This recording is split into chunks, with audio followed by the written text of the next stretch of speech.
student, watch this video and learn the difference between may and might in English. Coming up.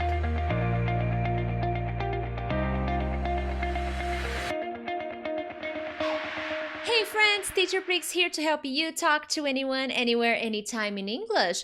First of all, thank you so much for joining me on another English lesson. If it's your first time here, thank you so much for giving me an opportunity to teach you. If it's your first time, consider subscribing. From Monday to Friday, I post different kinds of English lessons, grammar, vocabulary, listening tips, vocabulary tips, reading and speaking tips, because I want to make sure that you become a better and more confident English speaker. So check it out. All right, my friends, let's dive into the content. Today I have a lot of information. Well, not a lot, but Tuesdays are busy days for me. So let's talk about the difference between may and might. Okay, first of all, may and might are modal verbs, okay?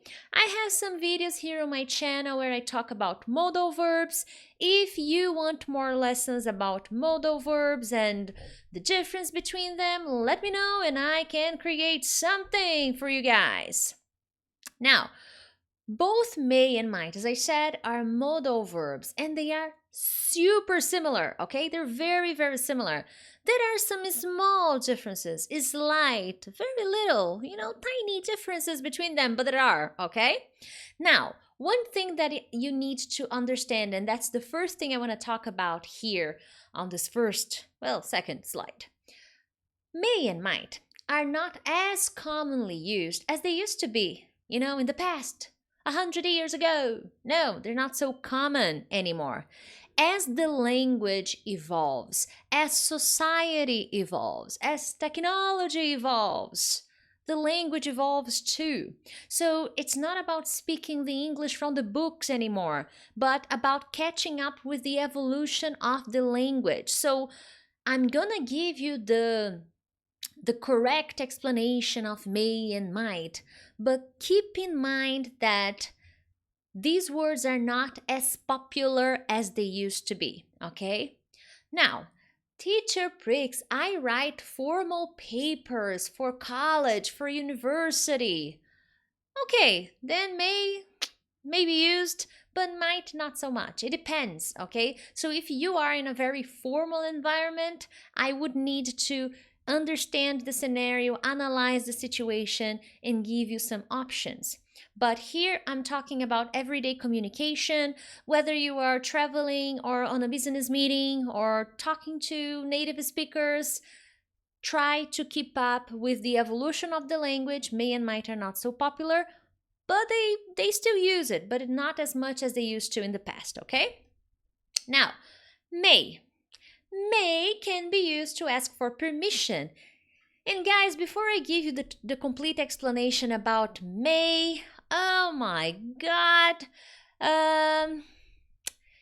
non-native speakers, especially my friends from Asia, Arabic countries, sending you my love, but stop using may all the time, okay? Please. Lighten up, relax a little, okay? You guys use may too much, okay? You use may more than native speakers. Some Latin people use may too, okay? But in general, I noticed that from messages, comments, emails I get from Asian people, Arabic people, you guys use may too much. Don't use it so much, okay? Now, as I said, you can ask for permission. You probably heard the question, teacher, may I go to the bathroom?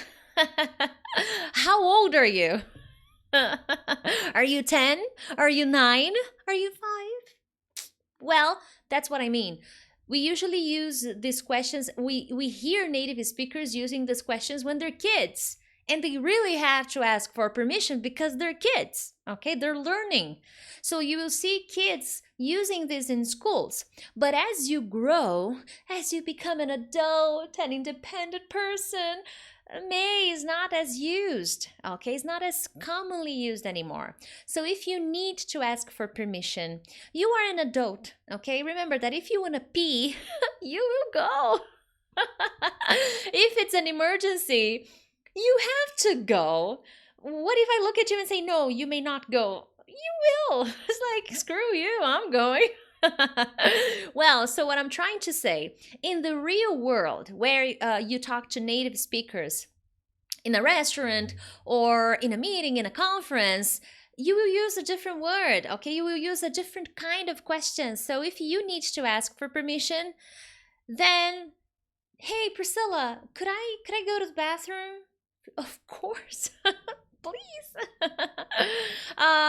Do you mind if these are slightly more informal ways to ask for permission? Do you mind if I go to the bathroom? Is it okay if I answer my phone? You're not going to say, may I answer my phone? Not really. You would say, do you mind if I answer my phone? Is it okay if I answer my phone? I know it's terrible, but is it okay if I answer my phone? It's an emergency. This is much better. That's really what native speakers do. That's how they talk.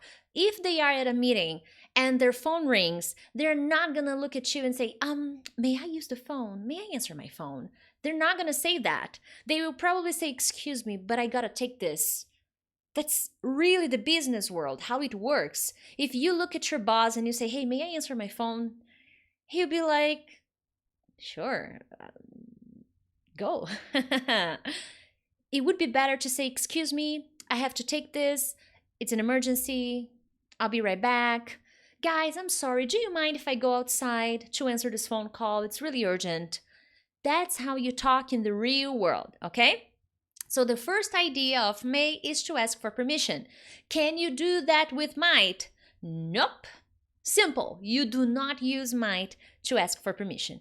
If you use may, it's okay, it's correct. But remember, I teach you the real English, and in the real world, unless you are a child, you don't really use may, okay?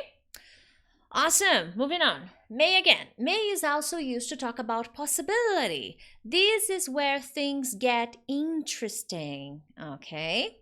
Now, Now, may is still used to talk about possibility, and you may hear, you may hear native speakers using may to talk about possibility. However, as I told you at the beginning of this lesson, the language is changing, is adapting, and is constantly evolving. Therefore, may is not as popular as it used to be in the past, okay? Now, looking at the definition here, the situation you use may, you will be able to talk about possible things to describe something that is possible. Maybe it'll happen in the future or in the present. There is a good probability, there's a good chance something will happen. You don't know for sure, okay? You are not 100% sure, but you believe that thing is going to happen. There is a good possibility, there's a good chance, there's a good probability that something may happen in the present or in the future. Now, here are some examples. I may go to Canada next year. I'm making some plans, and Canada seems like a great place to live. So maybe I'm talking to my friends, and then we're talking about traveling, studying abroad. And then I look at my friend and say, you know what? I may go to Canada next year. I was checking videos on YouTube about Canada, and Canada seems like a wonderful place to live. There are job opportunities, schools are not so expensive, they're more affordable. So I may go to Canada. It's a good place to go. That's the idea. When you say I may go, you are saying that there is a possibility, there's a good chance that you will go in the future. You don't know. I say next year, but I don't know exactly when. I don't really know if it's going to happen, but it's a possibility. It's possible. Now, am I really going? I don't know. There are many things to consider. There's money involved, okay? Next example. Hey, listen to Peter. He may be right. Okay, so he may be right. So listen to Peter. And here, guys, be careful. Maybe is one word. May be is something else, okay? So may is the verb, the modal verb, and then I'm using the verb be because I'm using be right, all right? So they're not together as the word maybe, all right? I will talk about maybe in this lesson. It's a surprise. Awesome. So do you understand? the idea of possibility. Let me know if you have any questions, because I can always come back to this lesson and talk about it in another video and give you more explanations and examples, okay? Moving on, might. Might indicates possibility. Now, guys, here in this lesson, I'm not talking about other uses of may and might, because there are, okay, there are other situations when you use may and might. I'm focusing on things that are more common in spoken language, that are more popular, that you will need more often if you do need, okay? So here in this case, I'm talking about might in the sense of indicating possibility. So as I said, may and might are similar, but they have small differences. Most English grammars, most English grammar books tell you that you use might to indicate something that is possible, that it may happen, okay? There is a possibility of happening, but it's a little less than when you use may. That is to say that when you use may, it means that there is a smaller, a tiny bit of more chance of something happening. And when you use might, it's a little less. Okay, it's less likely, it's less probable. Okay, there's not so much possibility of something happening. All right, so this is the difference between may and might in terms of degree of possibility. However, this is a very flexible rule. When I say flexible, it means this can change, okay, depending on the interpretation. So it is a rule, but it's a flexible rule that can be adapted. All right, so might will indicate possibility. However, emphasizing again the popularity of the word might, it's not as popular as it used to be. If you, I'm not sure if you like to read, books, literature. In the past, might was very common. You would see might and may all the time in English literature. Now, if you take a modern book in English, you may not see it, okay? It's not such a popular word anymore. Now, I'm not trying to tell you to stop using it completely. If you paid attention, I used may a few times here. Not intentionally, not because I wanted to show you an example, but because I actually used. But it's not my number one choice of words anymore, because they are not as popular. They're not as popular as they used to be in the past, okay? So here, as I said, might is not so common, so what do we do when we want to indicate possibility? Maybe. Maybe is much more common and is a word, it's not a verb. Important, it's not an action. It's a word that expresses possibility. Hey, are you going to the movies tomorrow? Maybe. I don't know if I have time. So it's not a yes, it's not a no, it's a maybe, okay? Now, let's take a look at some examples. Hey, what are you doing this weekend? I'm not sure. I might stay home. How about you? So I could say I might stay home, but it's not so common anymore, okay? But it's correct, all right? Now, next example. Jane was pretty late. She might get to the meeting on time if she takes a cab. Jane was pretty late this morning, but she might get to the meeting on time if she takes a cab. She takes a taxi, okay? Now, can I say that it's possible you can? Don't use this all the time. That's what I'm trying to say. It's important that you understand might. It's important to use might. However, don't use it so much. Focus on learning different things. And I'm going to give you the suggestion. Maybe. Would you like to live abroad? Maybe. Maybe I will. Someday. Who knows? I don't know. So maybe is an option. But if you paid attention, I start with maybe. I don't use a pronoun I maybe. You maybe. No. Okay? Unless if it's may be.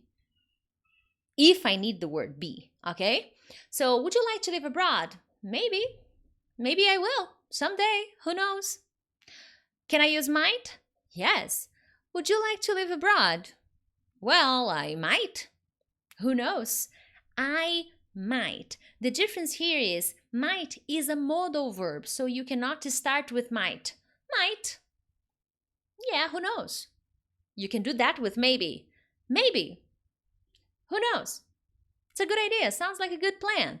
So that's the difference. So maybe is getting much more popular because it's easier. It's more convenient. Okay? Awesome, my friends. Now, we move on to the last part of the lesson. I want to know, let's see, are you an indecisive person?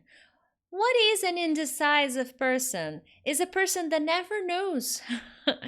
If the answer is yes, no, maybe, they don't know how to make decisions. They think too much. So they are indecisive. Hey, do you want Chinese or Japanese food? Japanese. Well, Japanese is good, but Chinese. Oh, but I like Italian food too. So the person cannot make a decision.